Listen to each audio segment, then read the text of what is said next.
So let's imagine this, right? You have a camera crew following you around, documenting every area of your life, every aspect. They're building the incredible story of your life. It's going to be on the big screen. They're going to talk about everything. Every great thing you did, every struggle you went through, every setback you overcame. They're going to do all of it. But they're going to cover all the little nitty-gritty bits too. All the bits that nobody normally usually sees. You know, those moments when it's just you and you. Except it's not you and you anymore. It's you and this camera crew. Capturing every moment. Every second. Every opportunity to make good decisions. And opportunities to make bad decisions. And they film it all. And at the end of this, at the end of your life, they show it to your children. They share it with your family. Your children, your grandchildren, your great-grandchildren, whoever it may be. Friends and close family. They share it all. At this moment, are your kids proud of you? As they watch this movie of your life, do they cry? Do they celebrate the amazing man that you were? And that doesn't necessarily mean outrageous success in the public eye or millions of dollars or anything along those lines. But the man you were in your darkest moments, the man you were when nobody was looking. Are you excited for your kids to watch that? Are you excited for your family to see that side of you? Or are you ashamed? Or is it that they weep for the wasted potential of the man you could have been? And I think this is a great narrative of life and a way to view how you show up in this world.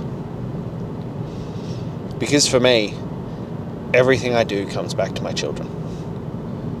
And I've said this before, by no stretch of the imagination am I fucking perfect. I am a deeply, deeply flawed human being. I'm probably on the selfish side of things. I am oblivious to my own faults sometimes. I am oblivious to sometimes other people's needs. But because of these flaws, I am deeply concerned about how I show up as that for my family and for my kids. So I try to improve it all the fucking time. And so narratives like this help me focus in on that. They help me get clarification on where I truly am. Because I want to be certain that I am showing up as the best version of myself. Showing up as the best version for them. And of course there's still going to be mistakes and there's going to be missteps. But this idea of imagining that they see it all. They see all the dark moments when it's just me. And I have choices to make. And that's part of why I talk about this idea of zero choice mentality. Of the work gets fucking done no matter what. And I said to you when I started phase 2 that I was stepping into an area where I wasn't sure that I could do that. And every day since starting phase 2 has been a fucking grind. Because I didn't realize how bad the other habits were. I didn't realize how heavily ingrained the other things were. That subconscious patterning, that programming, that unwritten, unknowable habits that just kind of play out within your life every single day. I didn't know how bad they were. I didn't know how horror job I was doing in these areas until I forced myself to face it with phase 2 of 126 to Greatness. And I mean it when I say it's a struggle. I am struggling with the addictions to things like TV, to social media, to even things as crazy as it sounds, fruit, like frozen fruit and honey, to that dopamine chasing, to that spending money, to procrastination on other areas that have to get done.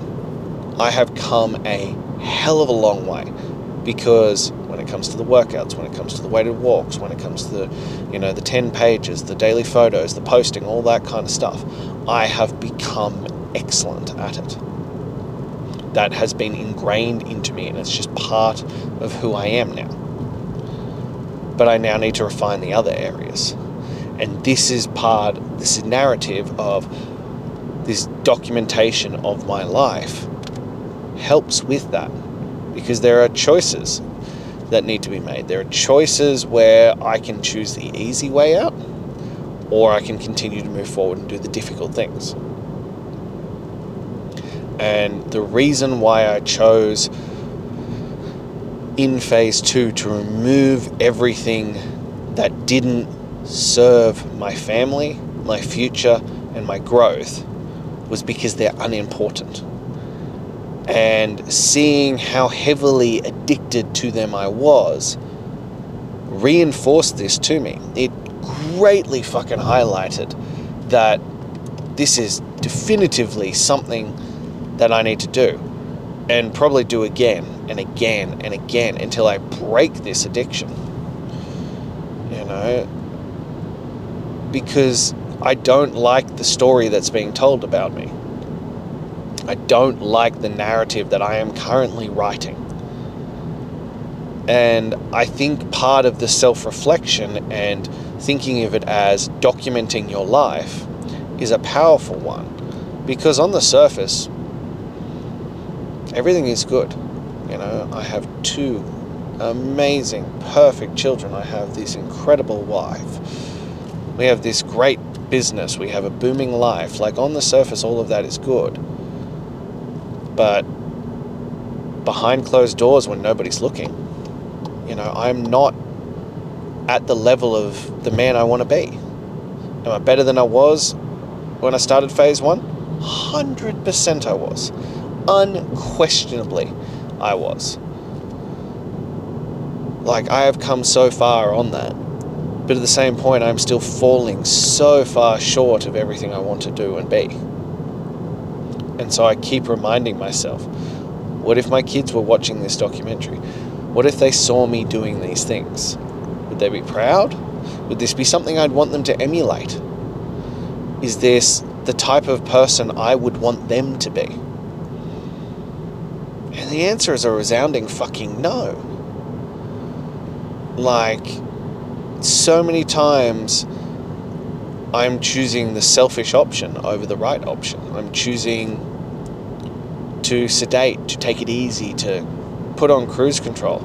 And my life isn't good enough yet to make those choices. I have not earned the right to take the easy option, nor do I want to, but at the very least, I have not earned the fucking right to cop out on those things. And as I said to you, I find there is this thing of you start thinking about the end. And not that, for me, I think it's years away. Decades upon decades upon decades. I want to live to 120, so if we're saying that, I got 90 years to go. But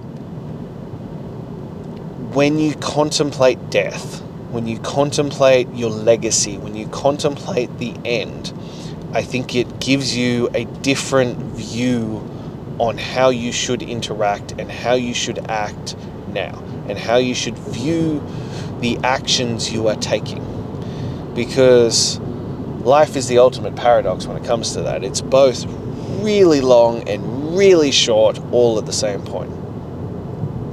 And so many people live a really long life of doing nothing, of just repeating the same cycle over and over and over again.